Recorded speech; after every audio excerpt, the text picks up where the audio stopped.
Okay, what we've got here is a demonstration of how to install the backing plate and hub assembly onto a spoke wheel for Lmarr disc. Let's start out by showing a couple of the tools that we have that we're going to use to put this backing plate onto the back side of the spoke wheel, retained in a sandwich pretty much by this aluminum hub. And in between the aluminum hub and the backing plate, for our threaded rod, we're actually using spokes that are cut to a specific angle and a specific length for the purpose. We have a number of tools here, including a 1/4-inch spoke wrench. But Steve, grab a hold of the flat-nose screwdriver that we modified the tip on just slightly, and let's see how that fits. By just rounding the end of it a little bit, it gives us a good purchase on the back of these nipples for tightening them. As well, in case the nipple sticks through the spoke, which doesn't often happen but can, we've cut a screwdriver to fit specifically. And then finally as well, we have a specially made screwdriver that has a spring. Okay, to continue on now, let's go ahead and put the wheel down on our 5-gallon water bucket lid here, Steve. Putting the back side of the wheel up, we're going to engage the backing plate with the back of the wheel. Notice that there is a mark for an air hole on this particular one. Although the cutouts for the weights are non-symmetrical, that's not always the case. So we're lining up the air hole with the air hole in the outside of the rim. In this case, it meshes. Okay, let's tape this in from the back side, Steve, because when we're holding this wheel vertical, we don't want it to fall out. And oftentimes we don't have 10 hands to help us. So the tape is a helping hand here. All right, let's go ahead and bring it up vertical. All right, as we can go ahead and flip it all the way so we have top side up, and you can see that our 5-gallon bucket here is holding the backing plate in place. Putting the hub on the face of this wheel, you can see that Steve is setting the hub down. We've already placed the air hose close to an area that's going to be acceptable, and we notice if we look in close here that it says air on with an arrow on it on the backing plate lined up with the hole for the Schrader valve in the rim.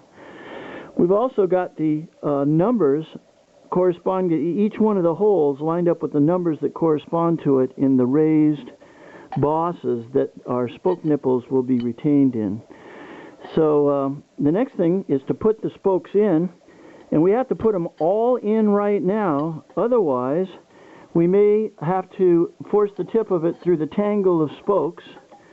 And you can see that we're just getting it in and aiming them towards the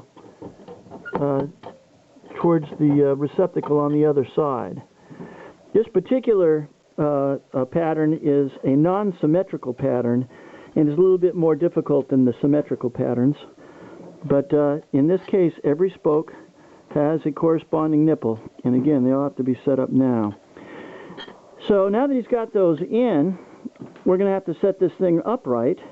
And that means that all the spokes will fall out, unless we stick some tape on the heads of these things in order to secure them in place while we tip the wheel up to gain access to the spoke nipples on the back. Let me just finishing that up. Everything's aligned.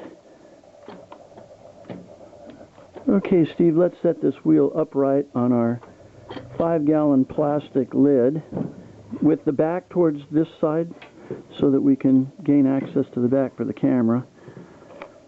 As we can see, there's all the nipples. So let's go ahead and put one nipple on. Okay, carefully aligning the spoke with the nipple from this side. Just gets one threaded. Then we're just going to continue our way around the back, getting every one of them threaded. Okay, go ahead, Steve, and power a few of those in. Take your time. It's really difficult to line up on these spoke nipples, and they have a tendency to really just not want to be your friend. An electric screwdriver certainly makes things go faster when it's properly aligned.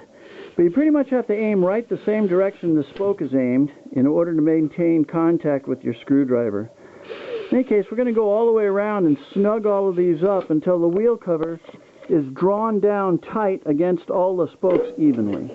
Okay, we're going to go ahead and cinch up these retainers here. We know that the hub is centered on the other side. Everything appears to be in alignment here. So we're using our special piloted screwdriver to go ahead and give them all even torque all the way around.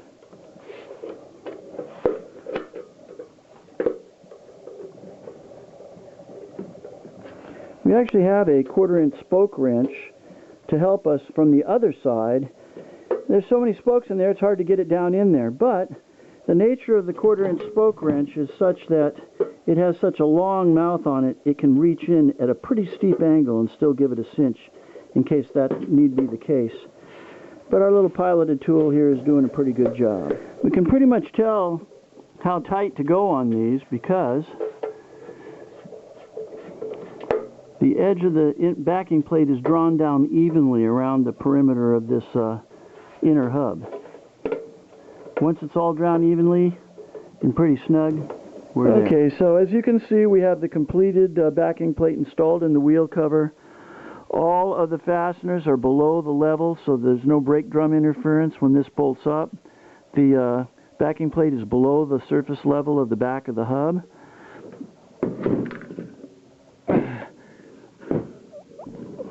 The hub is secured in place.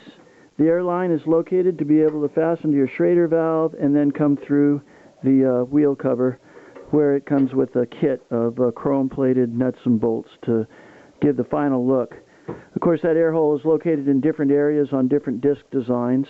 I don't have this disc here to put on here right now to show you how it locks on with the threaded collar, but this gives you a good idea